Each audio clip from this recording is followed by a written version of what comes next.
Good afternoon, everyone. I'm Dr. Divya Lakshmi, and I'm an associate professor in ophthalmology.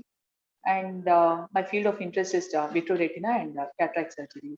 I'll be talking to you a little bit about blindness in children. Blindness in children can have a great impact on their emotional growth, their psychological growth, and even the socioeconomic growth of their family as well. Not only this, it can affect their educational activities and the overall growth as they start growing up. The common eye problems which we see among children are mainly refractive errors. The first and foremost that comes is the refractive error. What is this refractive error? We all know there is something called as short-sightedness, long-sightedness. That is nothing but the refractive error. This is found to be one of the leading cause of treatable blindness. That is blindness which can be treated and which can be corrected, and blindness can be overcome. That is treatable blindness. So you would have noticed like children complaining that they are not able to see the board clearly in their classroom, or you may listen like some parents may complain that their children are holding the objects very close to the eye when they are seeing things.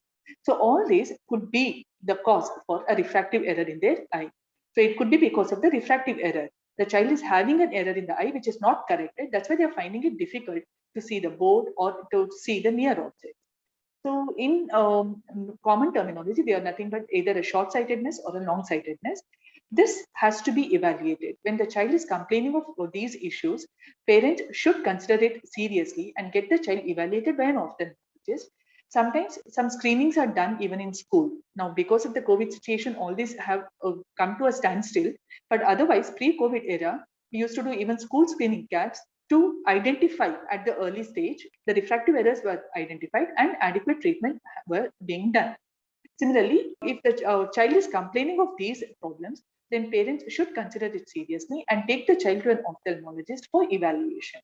And it is possible to correct this by just simple glass prescriptions. A child can wear the glasses and can overcome these refractive error related blindness. Now, because of the COVID pandemic, our children are made to sit through online classes. Their screen time has increased from morning till afternoon, in some situations till evening.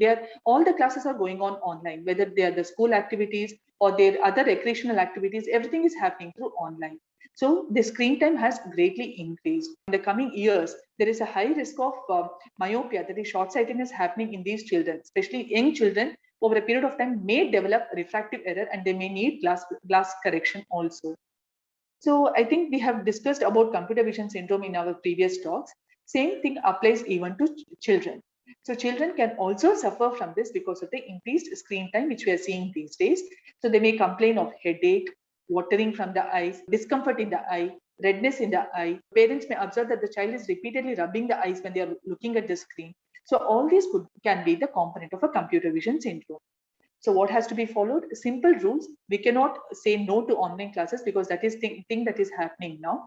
So when the online classes are going on, we have to take some precautions like maintaining the distance between the screen and the child's eye, giving them a good space, a good place to sit where there is adequate lighting conditions, and taking a break every say 20 minutes, just by closing the eyes, relaxing the eye for say a few seconds before restarting with their classes. And if it is very severe, please consult an ophthalmologist to get for any refractive error, if at all, if it is there, to get that corrected. Also, if everything is fine, they may prescribe some eye drops to correct the computer vision syndrome. Another important factor that I would like to stress in children is trauma. Children are very naughty. I know we want them to grow. We want them to play and then grow, right? So when they are playing, they are at high risk of hurting themselves. You can say they may hurt themselves when they are playing. So it can be they may be playing with simple toys at home, like they may be playing with pencils or pens, or they may be playing with anything. It could be a spoon, or it can be even a fork, and accidentally things can happen. So they may hurt themselves. So eye is very a sensitive structure, and if any trauma happens to the eye, it can result in blindness, especially in children. So try and avoid such things. Try avoid children playing with such hazardous materials which are there at home. And if at all if there is a trauma, then please consult at the earliest to prevent long-term complications. If there is any trauma happening, if the child has hurt himself, then seek care immediately as early as possible, because early intervention can prevent long-term complication. Another factor I would like to stress about blindness in children is something called as a blindness that can happen, that is commonly seen in premature infants, that is called retinopathy of prematurity. So as the name indicates, this condition can happens in children who are born prematurely. Normally, delivery happens say at around say 36 weeks onwards.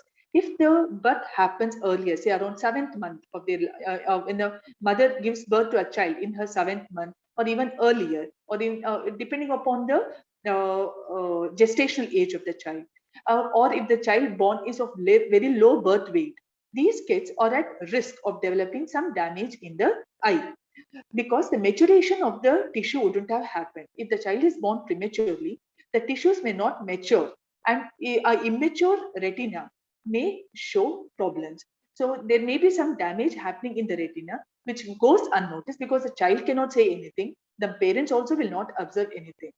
So what is done for these situations are, when the delivery happens at the hospital, especially if it is a premature delivery, then the neonatologist or the treating pediatrician refers the child to an ophthalmologist for screening. The only thing that is very important at this stage is screening. We look for any changes in the retina which may suggest that the child may develop further damage. If there is no such thing, just regular monitoring or screening should be adequate. But if the ophthalmologist notices that there is some pathologies, there is some changes in the eye which can affect the child at a later date, which can lead to blindness, then it has to be treated immediately. Immediate treatment will be done to prevent later on blindness. So this is called as retinopathy of prematurity, and the thing that is that has to be followed is regular screening of the child at regular intervals as suggested by the ophthalmologist.